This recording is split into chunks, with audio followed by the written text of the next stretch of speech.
بسم اللہ الرحمن الرحیم۔ معزز ناظرین کرام، السلام علیکم ورحمۃ اللہ وبرکاتہ۔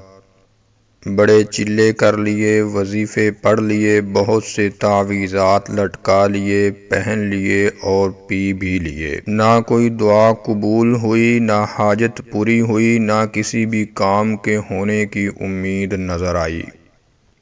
معزز ناظرین، کچھ لوگ ایسے بھی ہوں گے جو تھک ہار کر بابوں، جعلی عاملوں، پیروں فقیروں کے پاس اپنی آرزوئیں، امیدیں اور حاجات لے کر پہنچ جاتے ہیں اور یہ خواہش کرتے ہیں کہ چاہے جیسے بھی ہو، کالا جادو، پیلا جادو، سفلی علم کے ذریعے ہی صحیح ہمارا کام کروا دو اور یہ کام ہو جائے۔ ناظرین اکرام، اگر آپ میں سے بھی کوئی ان مراحل سے گزر چکا ہے یا گزرنے کا ارادہ کر چکا ہے تو یہ ویڈیو آپ کے لیے ہے۔ اس ویڈیو کو پورا دیکھیے، کیونکہ اس ویڈیو میں ہم آپ کو گارنٹی کے ساتھ 9 ایسے وقت اور ٹائم بتانے جا رہے ہیں کہ جن اوقات میں آپ اپنی کوئی بھی حاجت، مسئلہ اور کام گھر بیٹھے خود ہی حل کر سکتے ہیں۔ ناظرین اکرام، آگے بڑھنے سے پہلے آپ ایک بات اپنے ذہن میں بٹھا لیں کہ آپ کی زندگی میں سکون، خوشی، رزق اور دولت اتنی ہی آپ کو ملے گی جتنی اللہ نے آپ کے نصیب میں لکھ دی ہے۔ ہاں، یہ ضرور ہے کہ آپ اپنے نصیب میں لکھا ہوا رزق حلال طریقے، قرآنی آیات اور مسنون اذکار سے حاصل کرتے ہیں یا حرام طریقے، کالے جادو، سفلی جادو اور تعویذ گنڈوں کے ذریعے حاصل کرتے ہیں۔ اس لیے کہ سیدنا علی المرتضیٰ رضی اللہ تعالی عنہ سے مروی ہے کہ وہ کہتے ہیں کہ میں ایک دفعہ نماز پڑھنے کے لیے مسجد گیا۔ میرے پاس ایک زرہ تھی اور میں نے وہ اتار کر ایک بندے کے پاس رکھی کہ اس زرہ کا خیال رکھنا، میں اتنی دیر نماز پڑھ کے آتا ہوں۔ ناظرین اکرام، سیدنا علی المرتضیٰ فرماتے ہیں کہ میں نے اپنی زرہ اتار کر اس بندے کے پاس رکھی اور میں خود نماز پڑھنے لگا، اور میرا یہ ارادہ تھا کہ نماز کے بعد میں اس بندے کو اس کام کے لیے 10 درہم دوں گا۔ معزز ناظرین، اب ہوا یہ کہ اس بندے نے سیدنا علی المرتضیٰ رضی اللہ تعالی عنہ کی زرہ ان کی نماز پڑھنے کے دوران ہی بازار میں 10 درہم کی بیچ دی۔ جب سیدنا علی المرتضیٰ رضی اللہ تعالی عنہ نے نماز پوری کی اور جب واپس پلٹ کر دیکھا تو وہ بندہ بھی غائب تھا اور ان کی زرہ بھی غائب تھی۔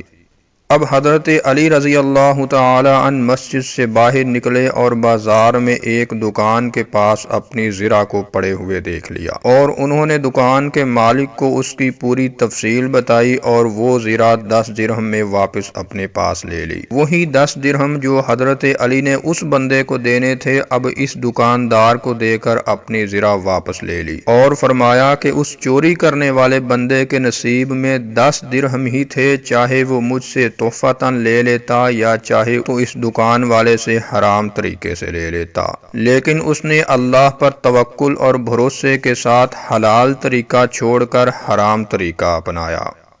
تو اس لیے معزز ناظرین، ہمیں حلال طریقے، قرآنی آیات، مسنون وظائف اور آقا علیہ الصلوۃ والسلام کی سنتوں کی طرف آنا چاہیے، نہ کہ کالا جادو، سفلی علم، تعویذ گنڈوں کی طرف، حرام طریقوں کی طرف جانا چاہیے۔ تو چلیں اب ہم ان اوقات کا جائزہ لے لیتے ہیں، وہ اوقات دیکھ لیتے ہیں کہ جن اوقات میں ہم اپنی ہر طرح کی حاجت، دعا، مسئلہ اور پریشانی گھر بیٹھے 101% خود ہی حل کر سکتے ہیں۔ پہلے نمبر پر نماز فجر کے بعد۔ جامع ترمذی میں موجود ہے کہ سیدنا انس بن مالک رضی اللہ تعالی عنہ بیان کرتے ہیں کہ رسول مکرم صلی اللہ علیہ وسلم نے فرمایا، جس شخص نے فجر کی نماز جماعت کے ساتھ ادا کی اور پھر طلوع فجر تک کسی سے گفتگو کیے بغیر بیٹھا اللہ کا ذکر کرتا رہا اور پھر سورج طلوع ہونے کے بعد اس نے 2 رکعات پڑھیں، اور جو بھی جائز دعا کرے گا اللہ اس کی دعا کو رد نہیں کرے گا، اور اس کے ساتھ ساتھ اس کو ایک حج اور ایک عمرے کے برابر ثواب ملے گا۔ دوسرے نمبر پر بوقت افطار۔ جامع ترمذی میں ہی موجود ہے کہ سیدنا ابو ہریرہ رضی اللہ تعالی عنہ سے مروی ہے کہ نبی صلی اللہ علیہ وسلم نے فرمایا کہ 3 آدمیوں کی دعا رد نہیں کی جاتی۔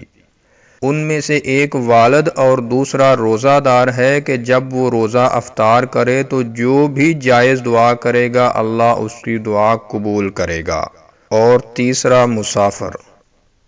تیسرے نمبر پر فرض نماز کے اختتام پر سنن ابی داود میں ہے کہ سیدنا ابو ہریرہ رضی اللہ تعالی عنہ سے روایت ہے کہ آپ صلی اللہ علیہ وسلم نے فرمایا، فرض نماز کے اختتام پر سلام کے بعد دعا کرنے والے کی غلطیاں معاف کر دی جاتی ہیں، اگرچہ وہ سمندر کی جھاگ کے برابر ہی کیوں نہ ہوں۔ سیدنا ابو امامہ الباہلی رضی اللہ تعالی عنہ سے روایت ہے کہ رسول اللہ صلی اللہ علیہ وسلم سے پوچھا گیا، اے اللہ کے رسول، کون سی دعا زیادہ سنی جاتی ہے؟ فرمایا، آخر رات کے وقت اور فرض نمازوں کے فوراً بعد۔ چوتھے نمبر پر لیلۃ القدر کی رات۔ جامع ترمذی میں موجود ہے کہ سیدنا ابو ہریرہ رضی اللہ تعالی عنہ بیان کرتے ہیں کہ نبی کریم صلی اللہ علیہ وسلم نے فرمایا، اور جو لیلۃ القدر میں ایمان و احتساب کے ساتھ نماز میں کھڑا رہے اس کے بھی پچھلے گناہ معاف کر دیے جاتے ہیں، اور اس رات عبادت کرنے والا عبادت گزار جو بھی جائز دعا مانگے گا اللہ اس کی دعا کو رد نہیں کرے گا، قبول کرے گا۔ پانچویں نمبر پر مسلمانوں کی کافروں کے ساتھ جنگ شروع ہوتے وقت سنن ابو داود میں ہے کہ سیدنا سہل بن سعد رضی اللہ تعالی عنہ بیان کرتے ہیں کہ نبی علیہ الصلوۃ والسلام نے فرمایا، 2 دعائیں بالکل رد نہیں کی جاتی، یعنی ہمیشہ قبول ہوتی ہیں یا اکثر قبول ہو جاتی ہیں۔ ایک اذان کے بعد اور دوسری لڑائی کے وقت جب مسلمان اور کفار ایک دوسرے سے لڑتے ہیں۔ چھٹے نمبر پر ذی الحجہ کے پہلے 10 دن۔ صحیح البخاری میں موجود ہے کہ سیدنا عبداللہ بن عباس رضی اللہ تعالی عنہ بیان کرتے ہیں کہ نبی کریم صلی اللہ علیہ وسلم نے فرمایا، ذی الحجہ کے ان پہلے 10 دنوں کے عمل سے زیادہ کسی دن کے عمل میں فضیلت نہیں۔ لوگوں نے پوچھا، اور کیا جہاد میں بھی نہیں؟ فرمایا، اور جہاد میں بھی نہیں، سوائے اس شخص کے جو اپنی جان مال خطرہ میں ڈال کر نکلا اور واپس ساتھ میں کچھ بھی نہ لایا، یعنی سب کچھ اللہ کی راہ میں قربان کر دیا۔ اس کے علاوہ ذی الحجہ کے 10 دنوں میں ایک عبادت گزار عبادت کرنے والے بندے کی جائز دعا کوئی بھی اللہ رد نہیں کرتا۔ 7ویں نمبر پر بوقت اذان۔ صحیح مسلم میں موجود ہے کہ سیدنا سعد بن ابی وقاص رضی اللہ تعالی عنہ بیان کرتے ہیں کہ رسول اللہ صلی اللہ علیہ وسلم نے فرمایا، جو آدمی اذان سننے کے دوران خاموشی سے کلمات اذان کا جواب دے، پھر اذان کے اختتام پر درود ابراہیمی پڑھے اور اس کے بعد اذان کے بعد کی دعا پڑھے تو ایسے شخص کے گناہ معاف کر دیے جاتے ہیں، اور وہ جو بھی جائز دعا مانگے گا اللہ رب العزت اس کی دعا قبول کرے گا۔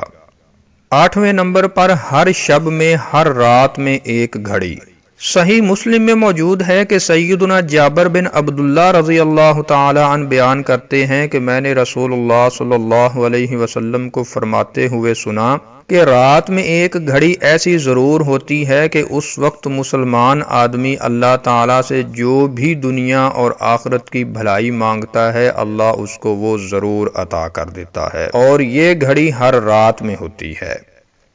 9ویں نمبر پر جمعہ والے دن۔